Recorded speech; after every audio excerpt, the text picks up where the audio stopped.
এখানে উপস্থিত সম্মানিত সভাপতি এবং কামারকান্দি গ্রামের গণ্যমান্য ব্যক্তিবর্গগণ, আসসালামু আলাইকুম।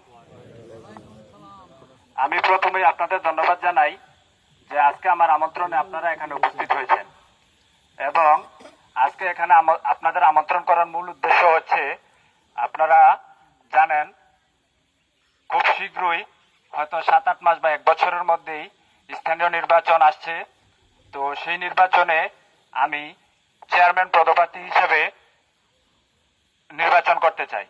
এখন আপনারা যদি আমাকে দোয়া এবং সমর্থন দেন তাহলে আমি নির্বাচন করতে আগ্রহী। এছাড়া যদি আমাকে ছাড়া আমার গ্রামের যে কেউ যদি নির্বাচন করতে চায় তাহলে তাকে আমি সমর্থন করব। এই বলে আমি আমার বক্তব্য শেষ করছি। আসসালামু আলাইকুম। ধন্যবাদ জনাব জুবায়ের তালুকদারকে তার সংক্ষিপ্ত বক্তব্য দেওয়ার জন্য। আমি আমাদের গ্রামের প্রথমে দক্ষিণ দিক থেকে আরম্ভ করি।